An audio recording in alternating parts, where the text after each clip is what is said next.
Even in the age of ultra-sophisticated nuclear submarines, with their advanced computers, sonar, navigation, and communication systems, the hard truth is inescapable: the sea is the most hostile environment on Earth. It is totally unforgiving of human error or overconfidence. The pressures below 2,000 feet can crush a submarine like an aluminum can in seconds, for reasons that even now are a closely guarded secret.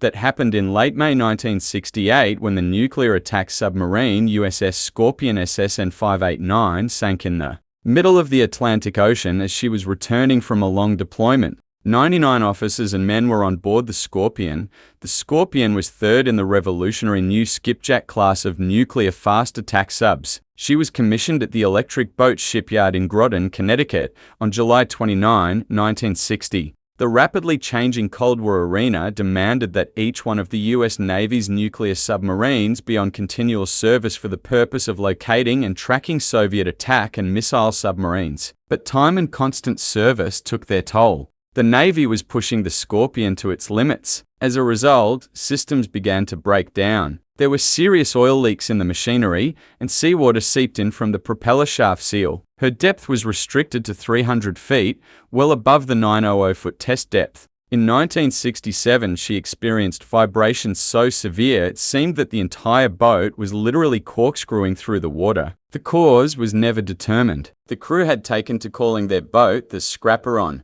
By 1968, it was obvious to the Navy's Bureau of Ships that the submarine was badly in need of major overhaul. Yet the demands of the Cold War made it necessary to send Scorpion and her officers and crew on one more deployment to the Mediterranean Sea to participate in joint NATO operations. She would, however, sail with one less man. Electrician's mate, Dan Rogers, who refused to go on the cruise, flatly stated to LT CMDR Francis Slattery that every man on Scorpion was in danger. The crew, while enjoying the occasional liberty in Italy, Sicily, and Spain, grimly worked to keep their weary submarine operating until they reached Norfolk, Virginia, at the end of May. The Scorpion left Rota, Spain, on April 28 and headed west across the Atlantic on or about May 20.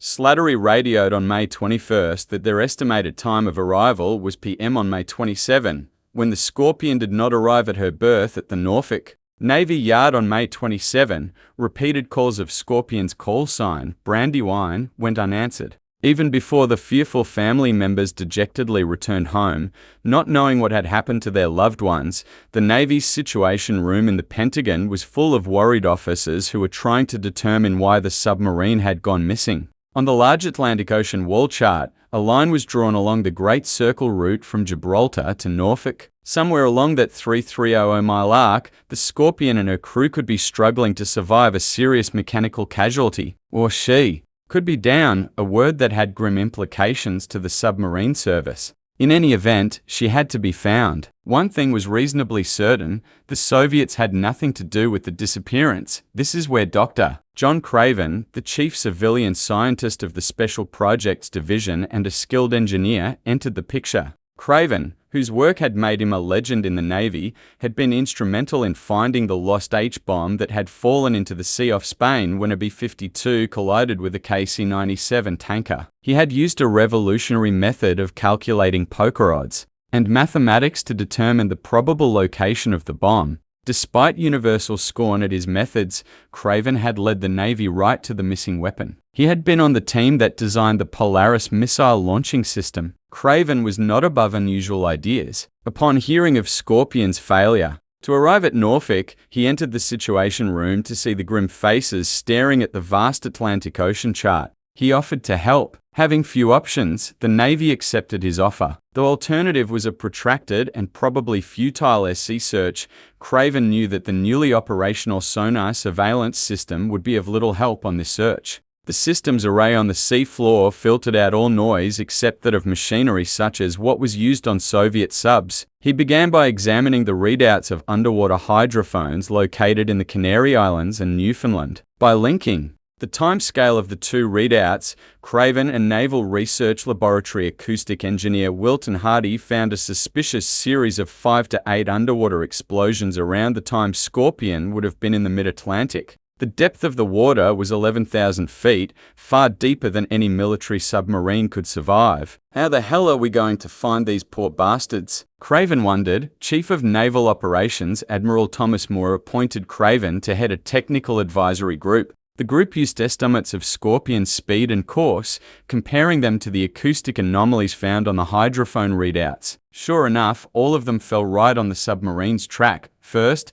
there was a single bang, followed 90 seconds. Later by more underwater rumbles that could only be the fatal sounds of a submarine's compartments imploding under immense pressure. It took only 3 minutes and 12 seconds. Then all was quiet. Craven contacted Moore to inform him that Scorpion was probably lost. Moore waited until some word had come in from the search ships and planes, but nothing was found. On June 5th, the Navy announced that Scorpion and her crew were presumed lost. At that point, the Navy had to find and examine the wreck. Using the oceanographic research vessel Miser, a systematic search of the seafloor with towed camera sleds failed to find the wreck west of the point where the first explosion had occurred. This made no sense. Then Craven's team noted one odd discrepancy. At the moment of the first explosion, Scorpion had not been headed west, but east. What would make a submarine suddenly change course 180 degrees? Craven asked experienced submarine commanders, and in every case he was told the same answer: a so-called hot-run torpedo. When a torpedo activates on board a submarine, it is called a hot-running torpedo, which is highly dangerous. A submarine skipper's immediate response to the warning of a hot run is to order a 180-degree turn. This triggers a fail-safe device in the torpedo that shuts down the warhead. If Scorpion had experienced a hot-run torpedo while on the return voyage to Norfolk, Slattery would automatically have ordered an emergency hard left rudder to turn the boat around as fast as possible, according to the skippers, Craven queried. This was drilled into every officer who conned a submarine. The Scorpion had recovered from a hot-run torpedo in December 1967, and Slattery had performed exactly that maneuver. This scenario would put the wreckage east, not west, of the coordinates of the initial explosion. Few officers gave this theory any credence, but Craven persisted. On October 29, Miser found the shattered remains of Scorpion right where Craven's team said it would be. The hull was torn apart by violent forces,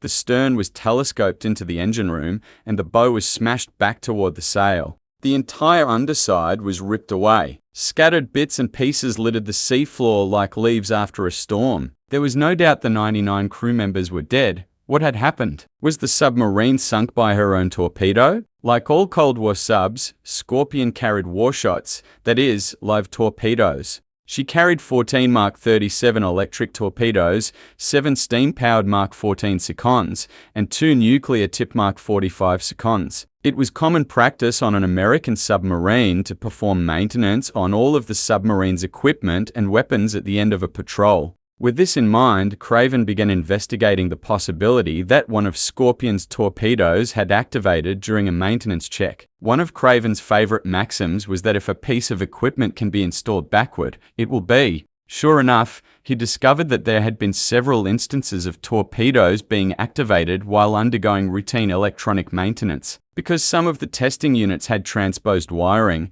it seemed more and more likely that one of Scorpion's torpedoes had exploded inside the hull. Craven was personally convinced, but he found no acolytes among the Navy brass. The Ordnance Systems Command OSC, the department that oversaw the development and operation of every weapon in the Navy's inventory, steadfastly insisted that it was impossible for a sub's torpedoes to explode inside the hull. However, OSC did not deny that hot runs did occur. Understandably, the Navy was not anxious to accept the grim possibility that one of its boats and its crew had been killed by its own torpedo. Even more unnerving was the chance that every one of the submarine force's torpedoes was flawed. This is the official mindset Craven faced in the fall of 1968, examination of the wreck, first by Miser's towed cameras. Then in 1969 by the bathyscaphe Trieste II showed no sign of serious hull damage in the region of the torpedo room, which would be expected if a warhead had detonated inside.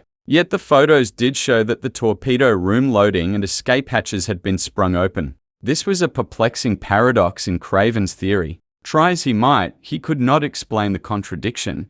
The Navy Board of Inquiry's final report suggested several possible reasons for the loss. but nearly all involved equipment failure, not the explosion of a weapon. That was where the matter ended, at least for the next 25 years. The families of the dead crew were left in limbo as to what had really happened. The Chicago Tribune published a story in 1993 that the Navy had at last released the official report and videos of the wreck on the 25th anniversary of the sinking. Craven, then 69 and retired, was named as being instrumental in the search for the sub. It also mentioned his theory about the hot run torpedo. The article came to the attention of someone Craven had never met.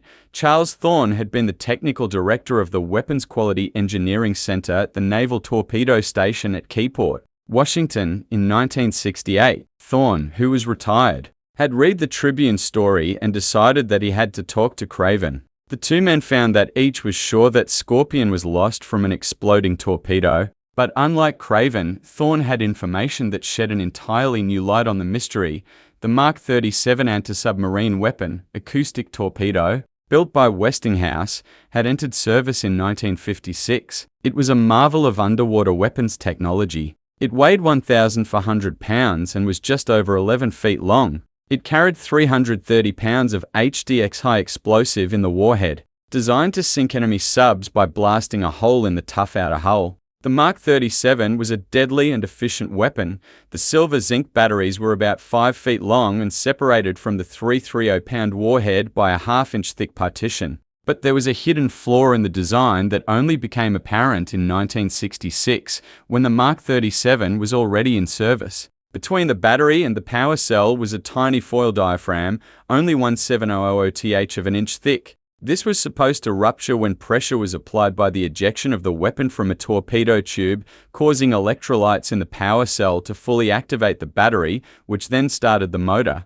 But this tiny part was very fragile and could easily be ruptured by a shock or vibration. The testing lab said the battery had no margin for safety and recommended the design be changed. Under pressure from the submarine fleet, the OSC refused to do so. In April 1968, even as Scorpion was preparing to leave the Mediterranean and return home. Thorne's team had been testing the torpedoes and key components. Tests included subjecting them to shock, heat, vibration, and other conditions that might happen aboard a submarine. They subjected one of the two 50-pound batteries to strong and sustained vibration. It was mounted on a table, and just as the technicians left the room, a huge explosion made the walls shake. They re-entered to find the battery engulfed in blue-green flames that shot nearly to the ceiling. Shrapnel and smoking acid were sprayed all over the room.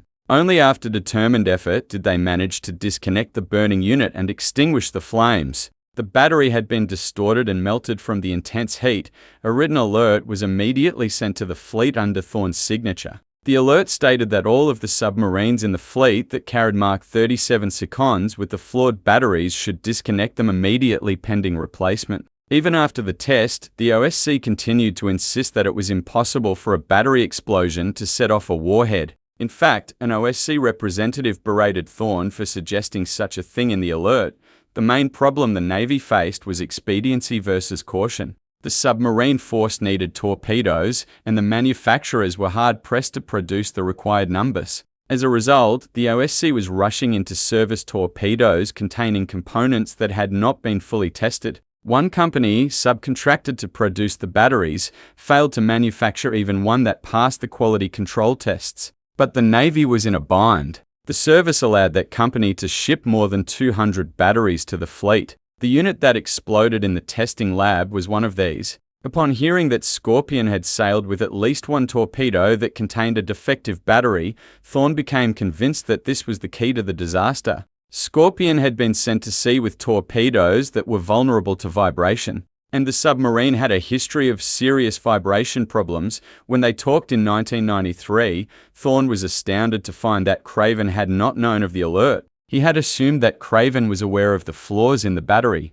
But as things turned out, Craven was not the only one involved who had not known that the faulty batteries could overheat and explode. The Board of Inquiry apparently also had not been made aware of this crucial fact. After his talk with Thorne, Craven reasoned that the tiny diaphragm could easily rupture from shock or vibration. If this was the case, the foil might only partially rupture, allowing a minuscule amount of electrolyte to leak into the power cells. which was not enough to start the motor, but could cause overheating and sparking. This is what happened in the lab. But right up to the moment of the explosion, there had been no outward indication that anything was amiss. If this had happened in a torpedo on board a sub, the first hint of a problem would be intense heat rapidly building up in the battery compartment until the paint on the body blistered and seared. Only then would a crew member realize the danger and call the control room to report a hot run or hot torpedo. They might have had only seconds to move the weapon into a tube to be ejected into the sea.